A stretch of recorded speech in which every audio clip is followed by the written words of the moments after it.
Have you ever felt like you're running on empty? Like the modern world, with its endless notifications and relentless pace, is just too much? You're not alone. We're all searching for something, a kind of blueprint to navigate this complex life. What if I told you that blueprint has existed for thousands of years, hidden in plain sight, within the ancient poetry of the Psalms? Welcome. We're about to embark on a journey, a cinematic exploration into the heart of these sacred songs. We'll uncover 8 pillars, 8 foundational principles for the modern soul, drawn directly from their timeless wisdom.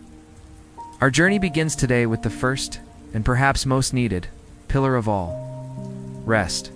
Think about our world. We glorify the hustle. We wear burnout like a badge of honor. Sleep is for the weak, we're told. We're constantly connected, yet we feel more disconnected than ever. Our minds race, our bodies ache, and our spirits feel frayed. We're a generation starved for genuine soul-deep rest. This isn't just about getting more sleep, though that's part of it. This is about a different kind of rest. Rest that quiets the noise inside, that heals the weariness of the soul. And the perfect guide to this kind of rest is found in one of the most beloved passages ever written. Psalm 23. It begins with a simple, profound declaration. The Lord is my shepherd. I shall not want. Imagine that for a moment, to not want for anything. In a culture built on wanting more, this is a radical idea. It's the first step toward rest, the release of striving. The shepherd provides everything the sheep needs. There's no anxiety, no frantic search for the next thing. There is only trust. The shepherd knows the way. The psalm continues. He makes me lie down in green pastures. Notice the verb, he makes me. Sometimes we are so driven, so unwilling to stop that we need to be guided into rest. We need permission to stop running. A green pasture isn't just a pretty image. It's a place of nourishment and safety. It's where the sheep can finally let their guard down, stop scanning the horizon for danger, and simply be. Where is your green pasture? Is it a quiet corner of your home, a walk in nature, a moment of silent prayer, or time spent in a creative flow? True rest requires a safe space where our souls can exhale. Then comes the next line. He leads me beside still waters. Picture a frantic rushing river versus a calm, quiet pool. The still waters where we can drink without fear, where we can see our own reflection clearly. Our lives are often like that rushing river, turbulent and noisy. The shepherd leads us away from the chaos to a place of quiet reflection and deep refreshment. This is the inner calm we crave. It's about finding activities that don't stir us up, but instead settle our spirits. It's choosing stillness over stimulation. And the result of this rest? He restores my soul. This is the core of it all. It's not just about physical energy, it's about soul restoration. When we allow ourselves to lie down in green pastures and drink from still waters, something profound happens. The fragmented pieces of ourselves begin to come back together. The inner damage caused by stress, anxiety, and hurry begins to heal. Restoration isn't passive. It's the active work of God in the quiet moments we give Him. But life isn't always green pastures. The psalm acknowledges this with startling honesty.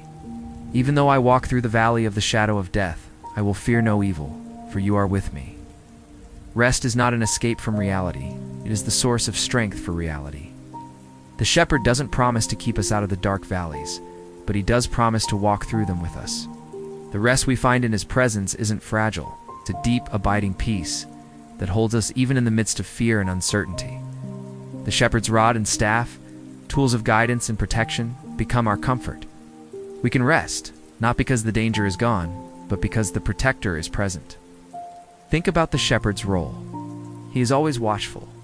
The sheep can sleep because the shepherd is awake. We can rest because God is not resting. He is our guardian, our protector. This is a revolutionary concept for the modern mind that believes, if I don't do it, it won't get done. Psalm 23 invites us to transfer our trust, to rest in the knowledge that we are cared for by a shepherd who is infinitely capable and eternally vigilant.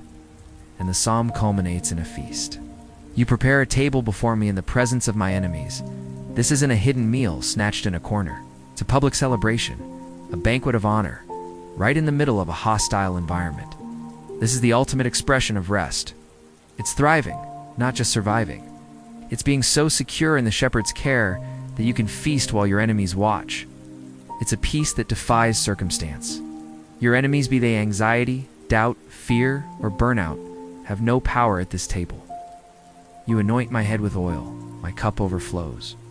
In ancient times, anointing with oil was a sign of honor, joy, and healing. It was a soothing, refreshing act for a weary traveler in an overflowing cup. It's a symbol of extravagant abundance.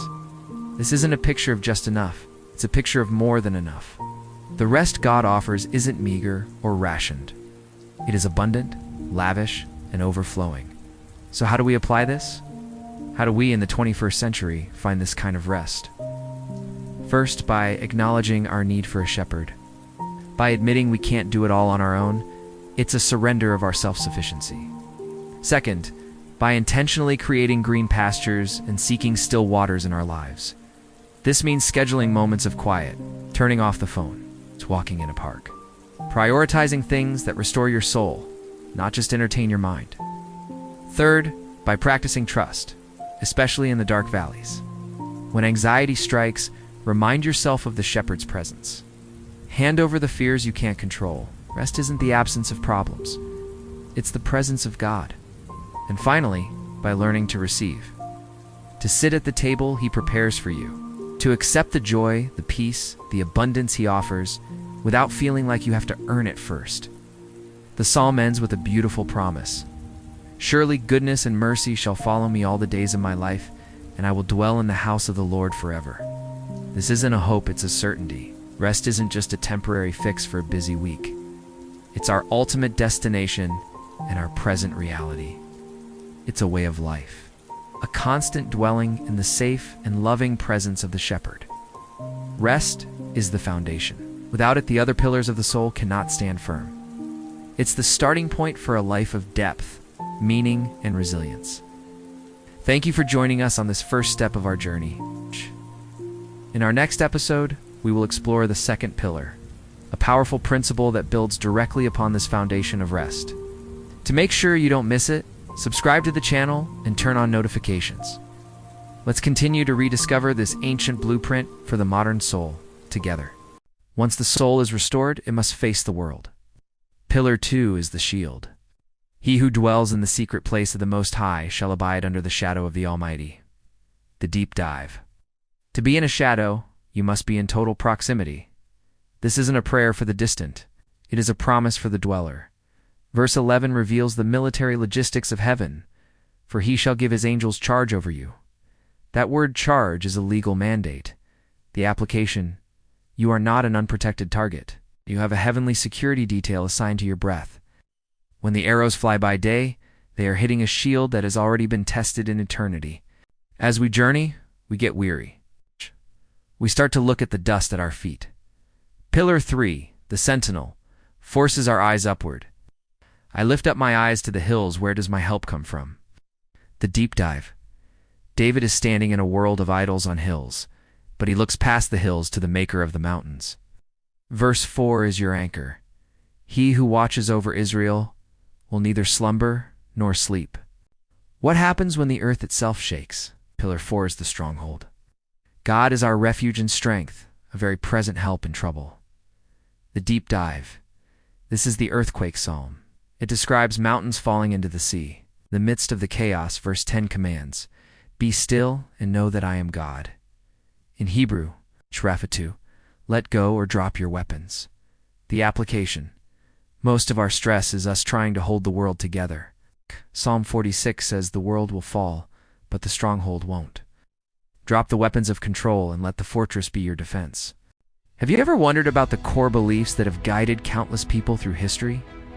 Let's explore 3 powerful pillars that form the foundation of many spiritual journeys: the light, the creator, and the rescuer. First, imagine the light. This isn't just about brightness. It's a symbol of truth, wisdom, and clarity. It's that inner feeling that guides you away from confusion and towards understanding. Think of it as a divine compass, always pointing towards what is good and right, illuminating the path ahead so you never have to walk in darkness. It's the knowledge that cuts through doubt and fills you with hope. Next, we have the Creator. This is the ultimate source of everything we see and everything we are. From the vast, star-filled galaxies to the smallest grain of sand, the Creator represents the awesome power and artistry behind all of existence. It's a reminder that the universe isn't just a random accident, but a beautiful, intricate design. This belief fosters a deep sense of wonder and gratitude for the world around us and our own unique place within it. Finally, there's the rescuer.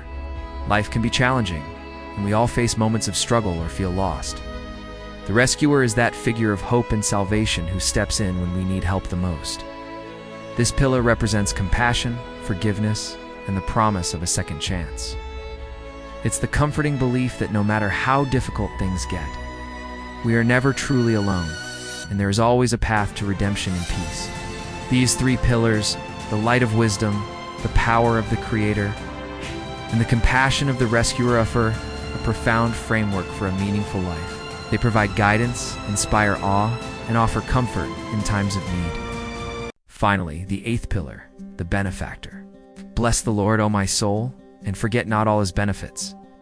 The deep dive.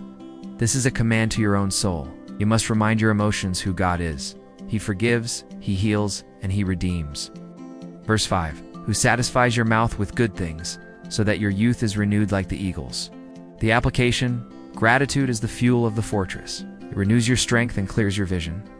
When you remember his benefits, you stop looking at your scars and start looking at your crown. You now stand in a completed fortress. You have the staff for rest, the shield for protection, the mountain for perspective, the fortress for power, the light for confidence, the DNA for identity, the hand for rescue, and the song for gratitude. You are unshakable. Which pillar is your anchor today? Comment the number below. Subscribe to Speak Faith and share this with one person who needs a miracle. You are known, you are guarded, and you are loved. Peace be with you. Thank you for watching, and don't forget to subscribe.